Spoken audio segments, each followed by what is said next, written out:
Welcome to the Explainer. Today, we're going to break down exactly what happens during your commercial driver's license on-road test. We've dug through the official manual to give you a clear roadmap so you know precisely what to expect when you get in that cab. That is the big question, isn't it? Because it's about way more than just driving straight and not hitting the curb. What the examiner is really looking for is a constant demonstration of safety and professional control. And you know what? They're scoring you on a very, very specific system. Okay, here's our game plan. First, we're going to get inside the examiner's head. Then, we'll cover the fundamental skills they're always watching. After that, we'll talk about the specific maneuvers you'll be scored on, how to handle special situations they might throw at you, and finally, the absolute deal breakers that can get you disqualified on the spot. So first up, let's try to get into the mind of the person sitting there in the passenger seat with the clipboard. They aren't just making stuff up. They are operating under a very specific modern framework designed to keep our roads safe. Now, this is so important to understand. Your entire test is graded against this big national standard from AMVA. So every single thing you do, from a gear shift to a big turn, is being measured against this official benchmark for what it means to be a safe, responsible driver. All right, let's move on to the skills that the examiner is watching for during the entire drive. Think of these as the foundational habits that prove you're a pro, not just somebody who can get the truck moving. Let's talk about control. Coasting, when the truck rolls out of gear for more than its own length, that's a huge red flag for an examiner. To them, it means for that moment, you've given up control of the vehicle's power, and that is a big, big no-no. This right here is one of the key differences between an amateur and a professional. Anybody can just stomp on the brakes. But a pro, they anticipate what traffic is going to do, and they apply smooth, steady pressure. It shows you're thinking ahead and that you're keeping things stable. This is absolutely critical. So why shouldn't you shift in a turn or an intersection? Well, think about it. That is the exact moment when you need the most control and the most power available to you. Keeping it in gear means you can accelerate out of a bad spot if you have to. Okay, so let's see how those fundamentals we just talked about build into the big ticket items, the scored maneuvers of the test. This is where you really get to show you can handle that vehicle in everyday traffic. Look at this process. For every single turn you make, the examiner is watching for this exact sequence.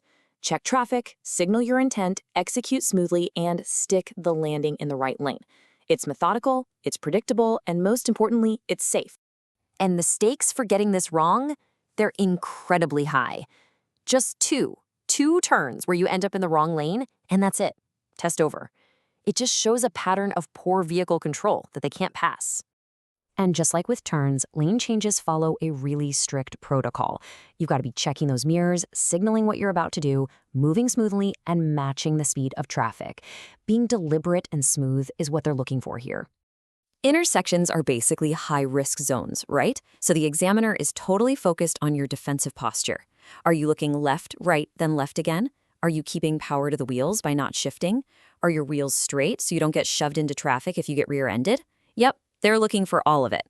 All right, your test route, it's designed to be pretty comprehensive, so it's probably going to include some special situations like these, specifically to test your awareness and your knowledge of procedures that go beyond just regular driving. This is a sequence you have to know by heart. There's no winging it. Notice the details. Stop within 50 feet, but not closer than 15. You have to look and listen. And there it is again. Do not shift gears while crossing the tracks. You never want to risk a stall in a place like that. Every single step is a critical safety check. Coming off a high-speed expressway is a huge test of how you manage momentum. The examiner is watching to see if you can smoothly transition from highway speed down to street speed without any harsh braking or losing control. It's all about a nice, controlled deceleration. Okay, finally, we have arrived at what might be the most important part of this whole explainer. These are the critical mistakes, the errors that will immediately end your test, no questions asked. So you'll want to pay close attention here. You do not get a second chance on these. If you do any of the things we're about to see, it shows a fundamental lack of safety, and that means an automatic failure, plain and simple. These are the absolute deal breakers. I mean, causing a crash is pretty obvious, right? But look at the others. Rolling back shows you don't have control of your clutch or your brakes. Starting a turn from the wrong lane, that's a massive safety violation. And we already saw how finishing 2 turns in the wrong lane is a pattern they will not pass. And this quote just gets to the absolute heart of the CDL test. It is not a trivia quiz, it's a performance evaluation.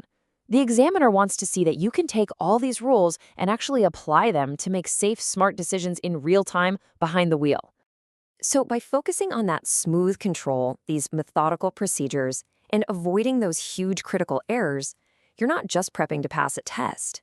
You are actively building the foundation for a long, a safe, and a really successful career as a professional driver.